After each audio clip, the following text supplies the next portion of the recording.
One of the most common misconceptions I've seen in my videos is that I must have spent a lot of money in my collection to have the collection I do. But actually, it's the opposite. The reason why I do have the collection that I do is because I don't spend a lot of money on each of my plush. It's also part of the reason why I don't have some of my ultimate grails, because even if I had the same budget, I would have preferred using that for multiple plush instead of just one. There's nothing wrong with spending that much money on one plush. I definitely would if I could. I've learned to stretch my budget farther, especially since my goal is to have a lot of plush. So in order to do that, then I need to spend less on them. For example, a lot of people spend $300 to $500 on Tyson. So that is one plush that you're getting for $500, whereas I may get 20 or 30 plush for $500.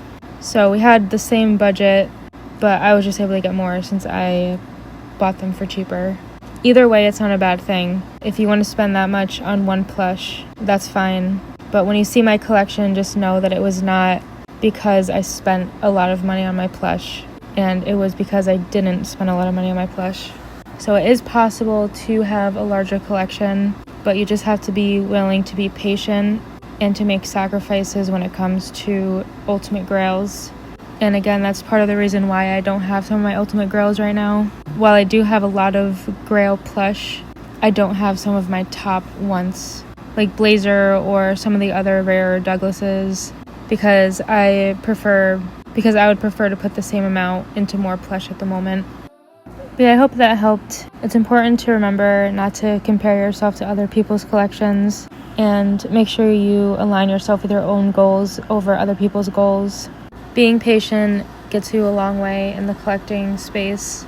I know it's very hard, and again, I've still been waiting 10 years for some of the plush that I really want, but I know that I'll get them someday, and that's something that's important to keep telling yourself. I see a lot of negativity in the community, like, oh, I'm never gonna get that, and that is not a good mindset to have, and it's just gonna make you feel worse about yourself and your collection.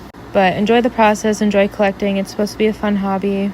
I've been collecting since I was a child. I'm 27, so it's been a very long time, and I had the opportunity to get plush for very cheap before they retired or before they became super popular. And also make sure that you're only getting plush that you enjoy, not ones that are popular just because they're popular. Thank you for watching. I hope everyone can get their grails someday, and I'll see you guys in the next video.